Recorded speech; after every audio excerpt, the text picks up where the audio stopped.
نحمدہ ونصلی علی رسولہ الکریم اما بعد فاعوذ باللہ السمیع العلیم من الشیطان الرجیم من ہمزہ ونفخہ ونفثہ بسم اللہ الرحمن الرحیم ان الذین قالوا ربنا اللہ ثم استقاموا، بے شک وہ لوگ جنہوں نے کہا ہمارا رب اللہ ہے پھر اس پہ استقامت اختیار کی، تتنزل علیہم الملائکہ، ان پہ فرشتے اترتے ہیں اور آ کے یہ پیغام دیتے ہیں اللہ تخافوا ولا تحزنوا، تم خوف نہ کرو اور غم نہ کھاؤ اور اس جنت کے ساتھ خوش ہو جاؤ جس کا تم وعدہ کیے گئے ہو۔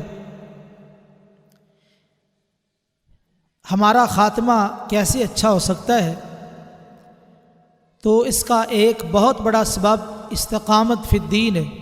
ہم دین پر استقامت اختیار کریں، دین پہ قائم ہو جائیں، دینی احکام پہ استقامت اختیار کریں، یہ ایک بہت بڑا سبب ہے جس سے ہمارا خاتمہ اچھا ہو سکتا ہے۔ جہاں تک ہماری کوشش ہو ہم اس استقامت کو لازم کر لیں، اور نماز ہے، روزہ ہے، حج، زکوٰۃ، صدقہ، خیرات، ان اعمال کو اختیار کریں اور ایسا اختیار کریں کہ ساری زندگی کے لیے اختیار کر لیں، اور نماز روزے کے اندر بالخصوص کوتاہی نہ کریں، تو انشاءاللہ یہ اعمال بڑے ہی پیارے ہیں، اس پہ ہمارا خاتمہ ہو سکتا ہے۔ سیدنا عثمان رضی اللہ تعالی عنہ جب پھلوانیوں نے ان کا محاصرہ کیا، 40 دن تک ان کا محاصرہ جاری رہا، کھانے پینے کی اشیاء باہر سے آنا بند کر دی۔ اب مطالبہ کیا کرتے ہیں؟ مطالبہ یہ ہے کہ عثمان خلافت چھوڑ دو، دستبردار ہو جاؤ، لیکن نبی کریم صلی اللہ علیہ وسلم کا فرمان کیا تھا؟ عثمان اللہ تجھے قمیض پہنائیں گے، لوگ اتارنا چاہیں گے، تو نے اس قمیض کو اتارنا نہیں۔ اب لوگوں کی کوشش، انہوں نے کھانے پینے کی اشیاء ان کے گھر میں آنا بند کر دی، یہ ساری تکالیف برداشت کر لی، لیکن نبی کریم صلی اللہ علیہ وسلم کی جو بات تھی اس پہ اتنی استقامت اختیار کی، اس قدر ڈٹے، عثمان رضی اللہ تعالیٰ عنہ نے جان دے دی، خلافت نہیں چھوڑی۔ یہ ہے استقامت، اور اللہ نے پھر ان کو کتنی پیاری موت نصیب کی۔ جب شہید ہوئے تو ان کے جسم سے خون نکلا، قرآن مجید کی تلاوت کر رہے تھے، قرآن مجید پہلے پارے کی آخر میں یہ آیت فَسَيَكْفِيكَهُمُ اللَّهُ، یہ آیت کے حروف عثمان رضی اللہ تعالیٰ عنہ کے خون سے رنگین ہو گئے۔ یعنی کتنی پیاری موت، کل قیامت کا دن ہوگا، شہیدوں کی گواہی کے لیے بڑی بڑی چیزیں آئیں گی۔ یہ عثمان وہ شہید ہے جس کی گواہی کے لیے رب کا قرآن آئے گا کہ رب کا قرآن عثمان کے خون سے رنگین ہوا۔ آپ استقامت اختیار کریں، اللہ آپ کو سعادت والی موت نصیب کریں گے۔ اور یاد رکھیے سیدنا خبیب رضی اللہ تعالیٰ عنہ نے استقامت اختیار کی، انہوں نے کہا خبیب اگر دین چھوڑ دے ہم تجھے آزاد کر دیں گے۔ کہا کیسی بات کرتے ہو، میں نے سوچ سمجھ کے دین کو قبول کیا ہے۔ کہا خبیب اتنی بات کہہ دو، کاش آج میری جگہ پہ محمد رسول اللہ صلی اللہ علیہ وسلم ہوتے، ان کو سولی پہ لٹکایا جاتا اور مجھے رہا کر دیا جاتا۔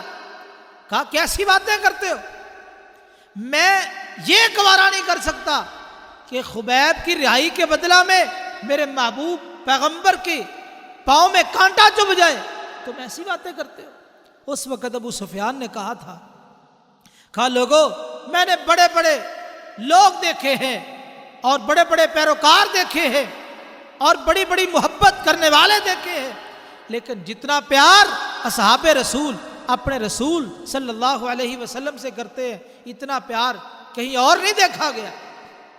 کہا خبیب کو آخری خواہش ہے تو پوری کی جائے گی، بتا۔ کہا مجھے 2 رکعت نماز پڑھنے کی اجازت دو۔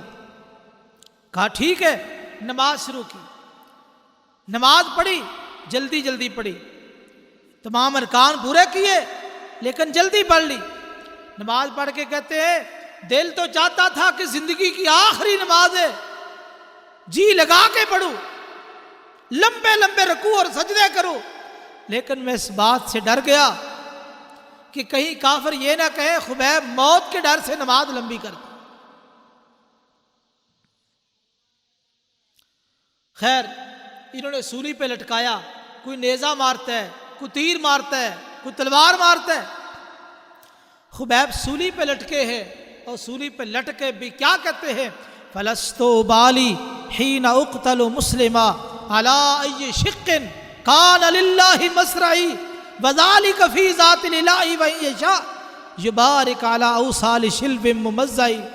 کہتے ہیں اسلام کی حالت میں اگر مجھے کاٹا جا رہا ہے، قتل کیا جا رہا ہے، مجھے کوئی پرواہ نہیں ہے۔ استقامت اختیار کی تو ان کی موت اسلام کی حالت میں آ رہی ہے۔ کہتے اللہ اگر اسلام کی حالت میں مجھے قتل کیا جا رہا ہے، مجھے کوئی پرواہ نہیں ہے۔ علی ای شق کان للہ مصرعی، میں جس جانب بھی گر جاؤں، دائیں گروں، بائیں گروں، آگے گروں، پیچھے گروں، جس جانب بھی مجھے زخم لگایا جائے، مجھے کوئی پرواہ نہیں ہے۔ کیوں؟ اس لیے کہ میرے ساتھ یہ سارا جو سلوک ہو رہا ہے، تکلیفیں، اذیتیں اور نیزوں کی بچھاڑ، تیروں کی بچھاڑ ہے، میرا قصور کیا ہے؟ وَذَلِكَ فِي ذَاتِ الْإِلَٰهِ، صرف ایک اللہ کی خاطر میرے ساتھ یہ سلوک ہو رہا ہے، اور اگر اللہ چاہے میرے ان کٹے ہوئے ٹکڑوں کے اندر بھی برکت ڈال سکتا ہے۔ اللہ نے استقامت کا صلہ یہ دیا، شہادت کی موت نصیب فرمائی، اور صحیح بخاری کے اور آگ کی زینت یہ حدیث بنی قیامت کی دیواروں تک۔ اہل الحدیث اور حدیث والے لوگ جو حدیث پڑھتے پڑھاتے ہیں اور اسی طرح خطبہ بیان کرتے ہیں، خبیب رضی اللہ تعالیٰ عنہ کا تذکرہ بلند ہوتا رہے گا۔ اللہ نے اتنی سعادت والی موت نصیب فرمائی، اور ان کے لیے دعائیں بھی ہوتی رہیں گی، اللہ ان پہ کروڑوں رحمتیں نازل فرمائے۔ یہ استقامت، اگر آپ استقامت اختیار کریں تو انشاءاللہ آپ کا خاتمہ اچھا ہو سکتا ہے۔ سعودیہ کا ایک شہر ہے، اس کا نام اباح، وہاں کا یہ واقعہ ہے۔ ایک لڑکی، اس کی شادی تھی، برات آ چکی ہے، کھانا کھا چکے ہیں، اب جانے کا وقت ہے، سارے مہمان تیار ہیں، تو دلہن جو ہی نکلنے لگی، اچانک مؤذن نے اذان شروع کر دی۔ یہ سعودیہ اخبارات میں بھی واقعہ چھپا، 5-6 سال پرانا واقعہ۔ جب اذان شروع ہوئی تو یہ دلہن کہنے لگی کہ میں نماز پڑھ کے جاؤں۔ ماں کہنے لگی، باقی کہنے لگی کوئی بات نہیں، وہاں جا کے نماز پڑھ لینا۔ کہا نہیں، میں نماز اپنے گھر سے پڑھ کے جاؤں۔ انہوں نے کافی مجبور کیا، کہا نماز کے بغیر میں نہیں جا سکتی۔ اس نے کہا آپ نے وضو کرنا ہوگا، وضو کریں گی، بناؤ سنگار اتر جائے گا۔ کہا کوئی بات نہیں، یہ اترتا ہے تو اتر جائے۔ خیر وضو کیا، وضو کے بعد نماز شروع کی، قیام کیا، رکوع کیا، جب سجدے میں سر رکھا تو اس کی روح پرواز کر گئی، جان نکل گئی۔ موت تو اس کی آنی تھی، راستے میں بھی آ جاتی، لیکن کتنی سعادت کی موت ہے، اس نے استقامت اختیار کی، اللہ تعالیٰ نے اس کو حالت سجدہ میں موت نصیب فرما دی۔ اس لیے میرے بھائیوں، اگر آپ چاہتے ہیں کہ ہماری موت اچھی ہو، سعادت والی موت ہو، تو ہمیں استقامت اختیار کرنی پڑے گی۔ دینی کاموں پہ ڈٹ جائیے، استقامت اختیار کیجئے، انشاءاللہ اللہ ہماری موت اچھی بنا دے گا۔ اللہ تعالیٰ ہمارا خاتمہ بالایمان فرمائے اور ہماری موت کو اچھا بنا دے۔ اقول قولی ھذا واستغفر اللہ لی ولکم ولسائر المسلمین والمسلمات۔